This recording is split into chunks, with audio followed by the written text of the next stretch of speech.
Picture this. It's a warm summer morning in 1914. A couple sits together in an open-top car, driving through crowded streets. The woman wears an elegant white dress.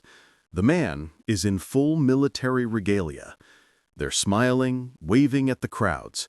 They have no idea that in less than an hour, they'll both be dead, and that their deaths will trigger the bloodiest conflict the world has ever seen. This is the story of Archduke Franz Ferdinand and Sophie Chotek. A love story that defied an empire. A romance so scandalous it nearly tore apart one of Europe's most powerful royal families. And a tragedy that would send millions of young men to their graves in the trenches of World War I. But before we get to that fateful day in Sarajevo, we need to understand how a Habsburg Archduke and a mere countess fell in love, and why that love was considered so dangerous that it would haunt them until their final breath. Let's go back to 1863. Franz Ferdinand is born into the Habsburg dynasty, one of the oldest and most prestigious royal houses in Europe. But here's the thing, he wasn't supposed to matter. He wasn't supposed to be important. He certainly wasn't supposed to inherit the throne of the Austro-Hungarian Empire. His uncle, Emperor Franz Joseph, already had a son, Crown Prince Rudolf. Rudolf was the golden boy, the heir apparent, the future of the empire. Franz Ferdinand?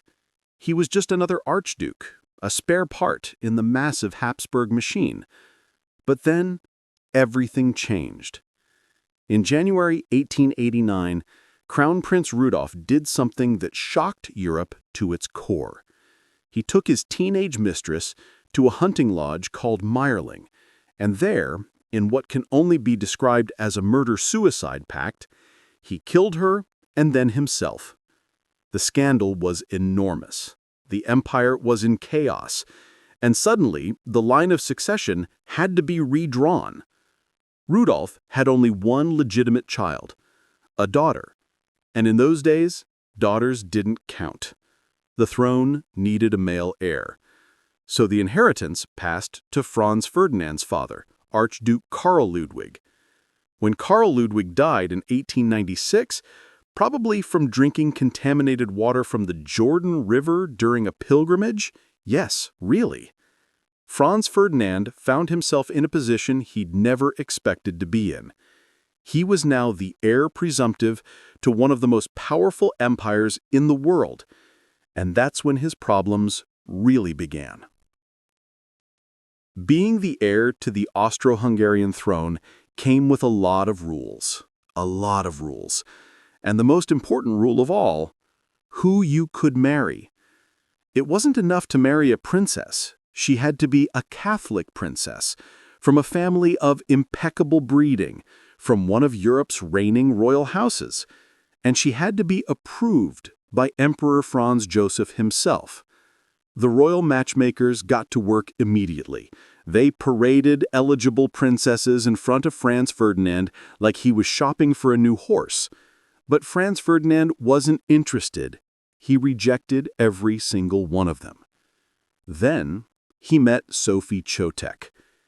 Now, Sophie wasn't some peasant girl. She was born in 1868 into a noble Czech family. She was a countess, educated, cultured, beautiful. But in the eyes of the Habsburgs, she might as well have been a commoner. She wasn't royal. That was her crime. That was her unforgivable sin. Sophie worked as a lady-in-waiting to Archduchess Isabella, who had been desperately hoping that Franz Ferdinand would marry her daughter. Isabella would invite the Archduke to her home, throw her teenage daughter in his path, and pray for a proposal. What Isabella didn't realize was that Franz Ferdinand wasn't visiting for her daughter. He was visiting for Sophie. It started slowly, a conversation here, a shared glance there, but gradually, inevitably, they fell deeply in love. And they managed to keep it secret. For years, nobody knew. They were incredibly discreet, incredibly careful. Until Franz Ferdinand made one catastrophic mistake. In 1899, during one of his visits to Archduchess Isabella's residence, Franz Ferdinand left something behind. A pocket watch. Inside that pocket watch was a photograph. A photograph of Sophie. A servant found it. The servant showed it to Archduchess Isabella, and Isabella absolutely lost her mind. She had assumed, you see, that if Franz Ferdinand was involved with Sophie at all, Sophie must be his mistress. Just a bit of fun on the side while he eventually did his duty and married properly. But a photograph, in a locket, that suggested something much more serious. That suggested love, real love, committed love. Isabella was furious. She felt betrayed. She immediately went to Emperor Franz Joseph and told him everything. Franz Ferdinand was summoned to the imperial presence. And there, in front of his uncle, he had to make a choice. He could deny everything, abandon Sophie, marry someone appropriate, and secure his future as emperor. Or he could tell the truth. He told the truth. He declared that he loved Sophie Chotek, that their relationship had been entirely proper and honorable, and that he wanted to marry her. The emperor's response? Absolutely not. Impossible. Out of the question. It wasn't personal, the emperor explained. Sophie was perfectly lovely, well-educated, beautiful, well-mannered, but her birth was too low. Her family wasn't wealthy enough. By the rigid, suffocating standards of the Habsburg court, a marriage between them was simply impossible. And that's when the real campaign began. The Habsburg family closed ranks. Almost everyone turned against Sophie. They spread rumors about her. They questioned her character. They threatened her family. They told her that if she went through with this marriage, her relatives would suffer the consequences. It nearly worked. Sophie was terrified. She came close to walking away. But Franz Ferdinand wouldn't give up. He was in love, genuinely in love, and he refused to marry anyone else. He made it clear, it was Sophie or no one. So, the emperor came up with a solution. A cruel, humiliating solution called a morganatic marriage. Here's how it worked. Franz Ferdinand could marry his countess, but she would never be his equal. She would not be called Archduchess. She would not share his titles. She would not be considered part of the imperial family. She could never sit beside him at official functions. She could never ride in the imperial carriages. And most importantly, any children they had would have absolutely no claim to the throne. Franz Ferdinand would have to swear to all of this, publicly, permanently. Even when he became emperor, he could never change the terms of this agreement. It was designed to be so insulting, so degrading, that Franz Ferdinand would refuse it. He didn't refuse it. He agreed to every single condition. On July 1st, 1900, Franz Ferdinand and Sophie were married in a quiet ceremony in Bohemia. Sophie was given the title Princess of Hohenberg, which sounds impressive until you realize it came with none of the privileges of actual royalty. They had 3 children together, Sophie in 1901, Maximilian in 1902, and Ernst in 1904. And by all accounts, they were blissfully happy. But Sophie's life was a nightmare of constant humiliation. Imagine being married to the future emperor of one of the world's great powers and being treated like you don't exist. That was Sophie's life. When Franz Ferdinand attended the opera, Sophie couldn't sit in the imperial box with him. When there were formal dinners in their own home, she couldn't act as his hostess. When he traveled in the imperial coach, she had to travel separately. At court functions, she had to enter and leave rooms after everyone else because her rank was so low. The Habsburg family, with a few exceptions, treated her with icy contempt. They looked through her like she was invisible. They made sure she knew every single day that she wasn't good enough. It went on for years. And Franz Ferdinand, for all his love, couldn't protect her from it. The rules of his marriage prevented him from elevating her status. But slowly, gradually, things began to change.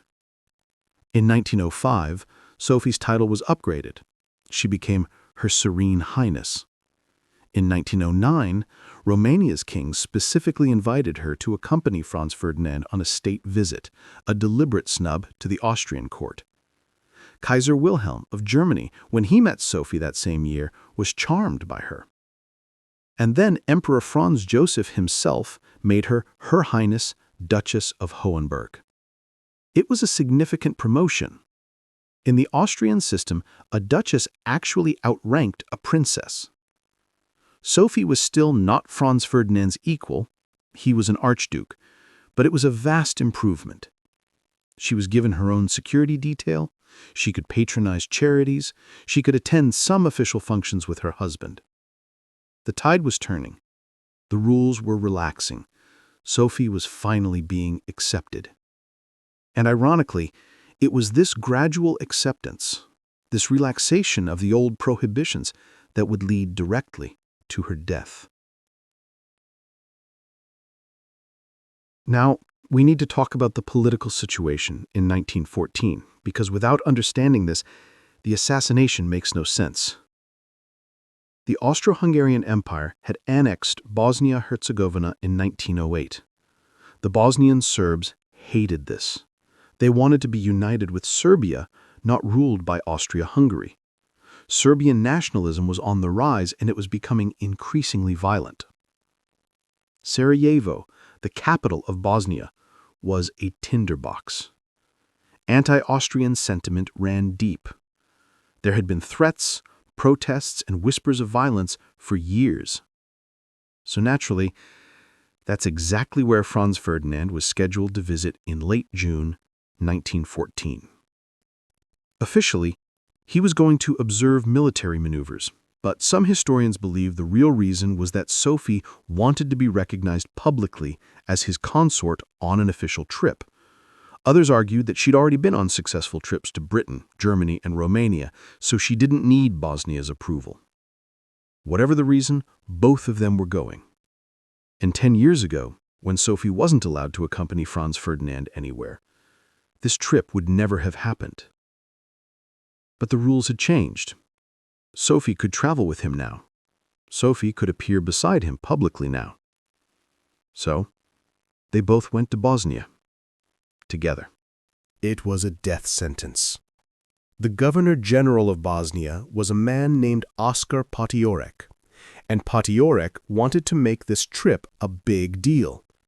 Originally, Franz Ferdinand was just going to watch the military exercises on June 26th and 27th while Sophie stayed in a nearby hotel. Low-key, simple, safe.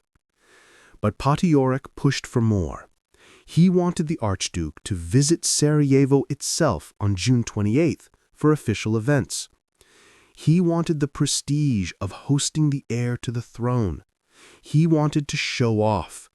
He wanted to bolster his own reputation in a region where he was deeply unpopular because of his brutal governing style. Nobody seemed to notice or care that June 28th was St. Vitus Day, one of the most important dates in Serbian nationalist history. It commemorated the Battle of Kosovo, a day that symbolized Serbian resistance against foreign domination.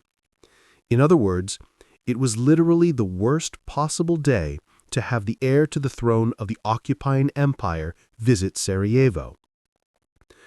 The security arrangements were a joke, a sick joke. When Emperor Franz Joseph had visited Sarajevo in 1910, the security had been massive. Thousands of troops, hundreds of preemptive arrests, strangers expelled from the city, a route carefully designed to keep the emperor away from open spaces and crowds. For Franz Ferdinand, almost nothing. A few dozen policemen. The route was published in newspapers in advance. Almost no arrests. The Archduke and his wife would travel in an open-top car, and Potiorek systematically ignored multiple warnings from officials that Serbian nationalists were openly calling for violence against the royal couple. It was catastrophically incompetent. So incompetent that historians still debate whether Potiorek was somehow involved in a conspiracy to get Franz Ferdinand killed. Franz Ferdinand himself seemed to sense the danger. He tried to get out of the trip multiple times. He told his nephew Karl that he expected to be assassinated soon. He gave what seemed like farewell gifts to trusted servants. He handed over the keys to his desk with instructions that if he didn't return, they should be given to Karl. But Emperor Franz Joseph ordered him to go, and Sophie refused to let him face the danger alone. So on June 25, 1914, the couple arrived in Bosnia. Sophie and Franz Ferdinand had every reason to be afraid, because waiting for them in Sarajevo were 6 young men with guns, grenades, and a plan to commit murder. The plot had started with 3 19-year-old Bosnian Serbs, Nedeljko Čabrinović, Gavrilo Princip, and Trifko Grabej. They were disaffected, angry, and desperate to strike a blow against Austrian rule. Their plot came to the attention of a terrorist organization called the Black Hand, which was connected to the Serbian military and intelligence services. The Black Hand provided training, weapons, and assistance in smuggling the would-be assassins into Bosnia. Multiple members of the Serbian government knew about the plot. None of them stopped it. Some actively helped. The plan was to station 6 assassins along the motorcade route. When the royal car passed, they would attack. 6 chances to kill the Archduke. Surely one of them would succeed. But here's a chilling detail. On the evening of June 25th, Franz Ferdinand and Sophie decided on impulse to go into Sarajevo and walk around the market stalls. They were warmly received by the locals.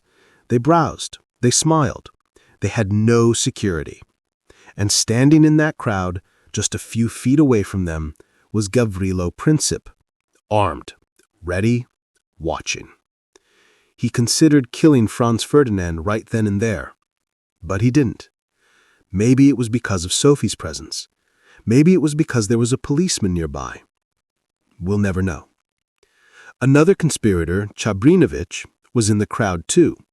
He also didn't act, and when a policeman who recognized him as a troublemaker started moving toward him, he fled. The Archduke and his wife went back to their hotel, completely unaware of how close they'd come to death. June 28, 1914, St. Vitus Day. The schedule was straightforward. A brief stop at the military barracks, then a 30-minute drive through Sarajevo to the city hall for a reception, followed by a museum visit and lunch at Governor Potiorek's residence. Franz Ferdinand wore his military uniform. Sophie wore a white dress and a large white hat. They looked elegant, regal, happy. That night at a dinner, Franz Ferdinand had said to the assembled officials, "I'm beginning to fall in love with Bosnia." The motorcade left just before 9:30 a.m., 7 cars in total. Franz Ferdinand and Sophie were in the 3rd car, an open-top vehicle. With them were the car's owner, Count Franz von Herrick, and Potiorek. Here's where the security farce reached its peak.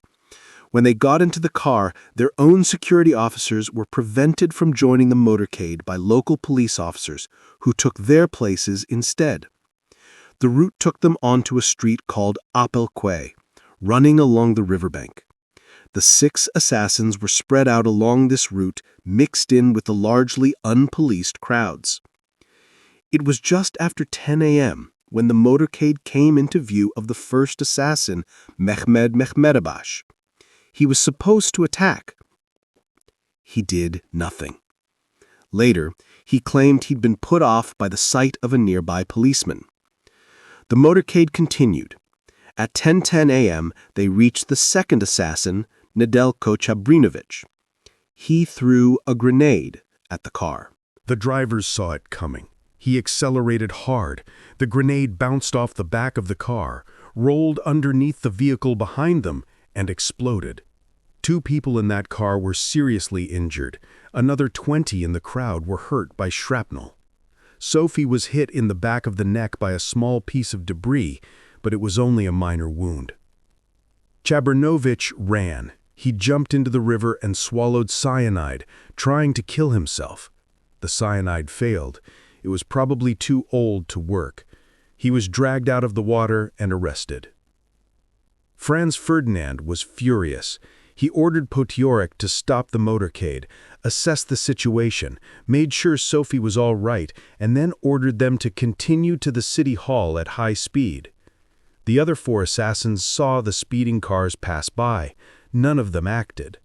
2 of them, including Gavrilo Princip, left the area entirely.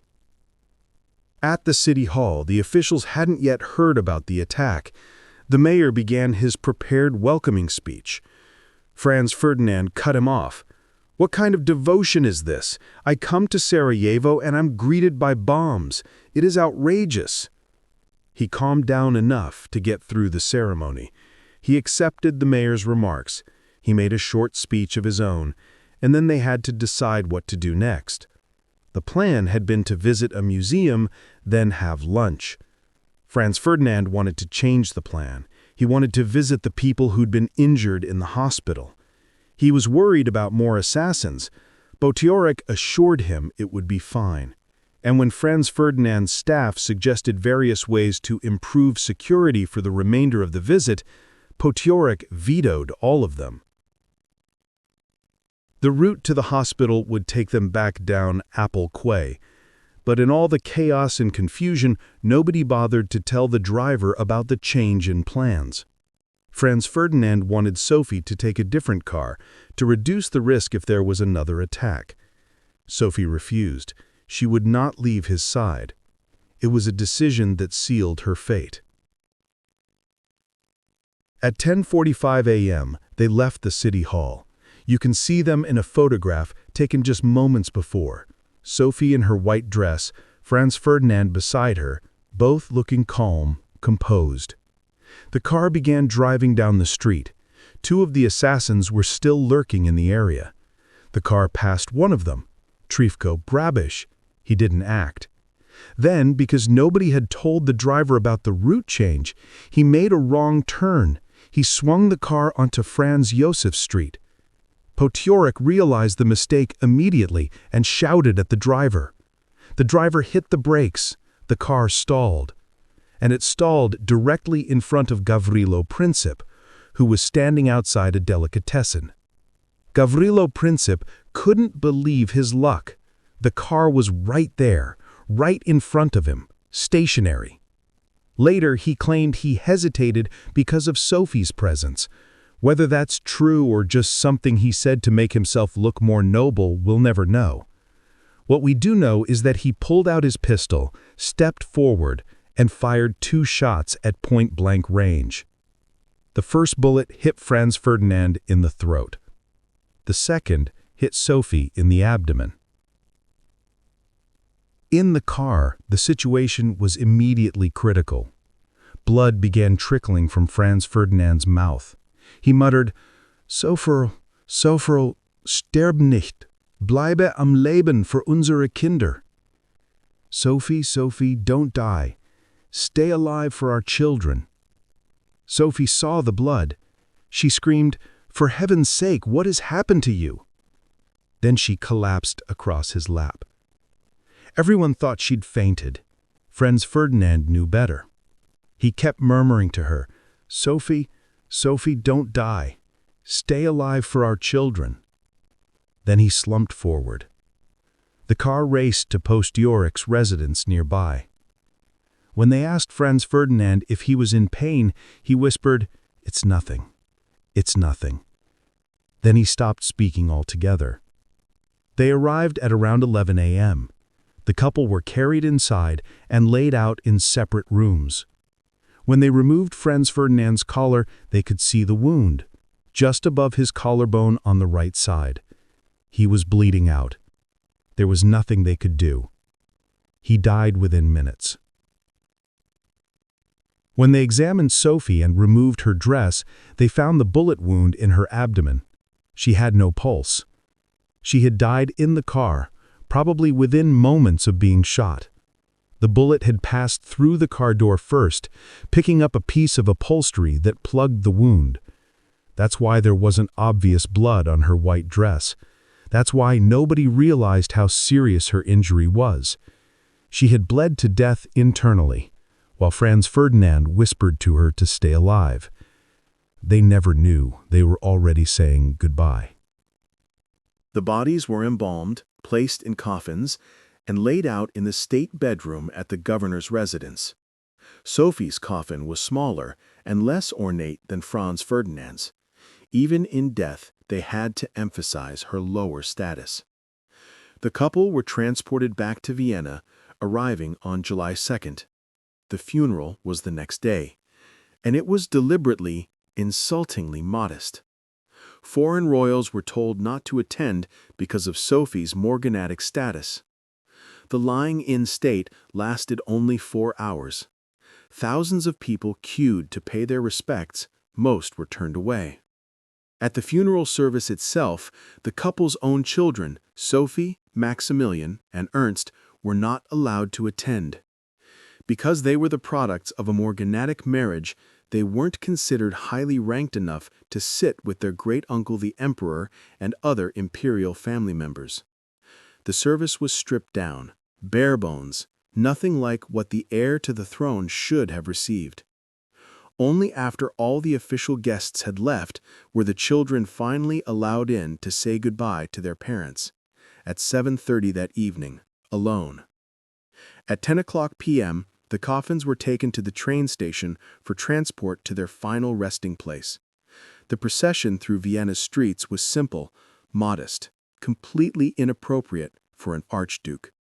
The criticism was immediate and harsh. The couple were buried side by side in the crypt of Archstetten Castle, one of their homes.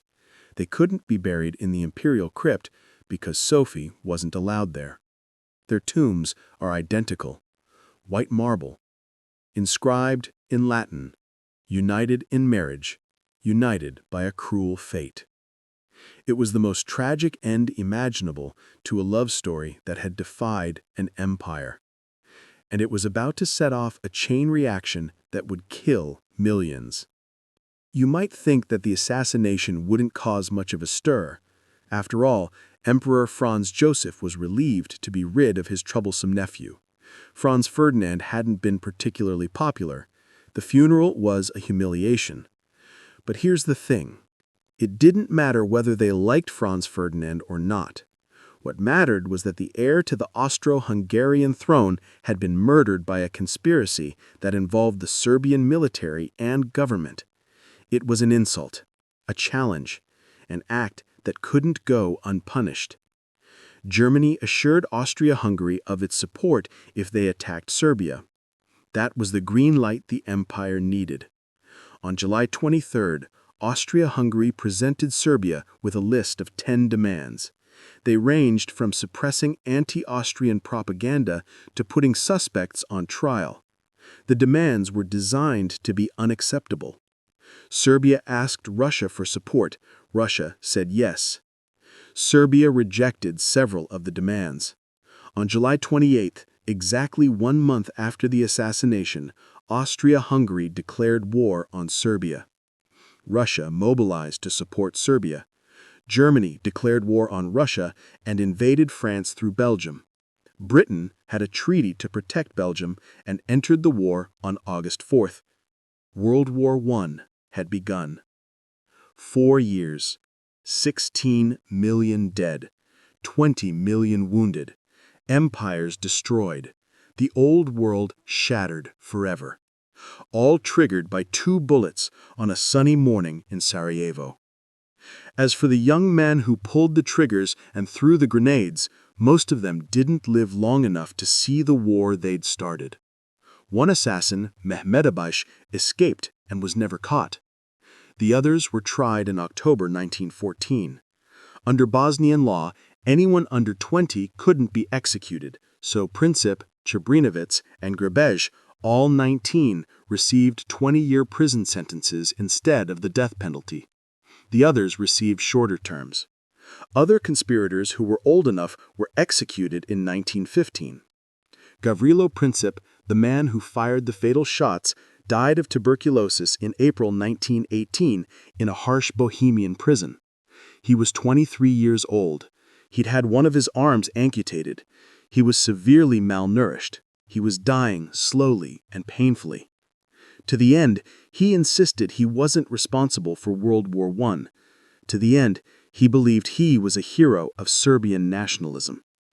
Today, there are statues of him in parts of the former Yugoslavia. To some, he's still celebrated as a freedom fighter. To others, he's the man whose bullets killed not just 2 people, but millions. So what are we left with? We're left with the story of 2 people who loved each other so much that they were willing to endure years of humiliation, rejection, and contempt just to be together. We're left with the image of Franz Ferdinand dying, whispering to his wife to stay alive for their children, not knowing she was already gone. We're left with 3 orphaned children who weren't allowed to attend their own parents' funeral. We're left with the bitter irony that if Sophie had never been accepted, if she'd never been allowed to travel with her husband on official trips, she probably wouldn't have been in Sarajevo that day. She'd have been safe in a hotel while Franz Ferdinand watched military exercises. And Franz Ferdinand, without Sophie beside him, might have taken the warnings more seriously, might have refused to go, might have lived. But they loved each other. They refused to be separated, and that love, ultimately, killed them both. History remembers Franz Ferdinand and Sophie Chotek as the couple whose deaths started World War I, and that's true. But they were so much more than that. They were 2 people who fought against one of the most rigid social systems in European history, who insisted that love mattered more than rank, more than tradition, more than the rules that said she could never be his equal. They won that battle, in their way. They got married. They had children. They had 14 years together. But history won the war. Because on a sunny morning in Sarajevo, standing outside a delicatessen, a 19-year-old with a gun ensured that their love story would end not with a happily ever after, but with 2 coffins, 3 orphaned children, and a world about to drown in blood. That's the story of Franz Ferdinand and Sophie Chotek, a forbidden romance that changed the world. And I suppose, in the most terrible way imaginable, it proved that love really can move mountains, even if those mountains are made of corpses.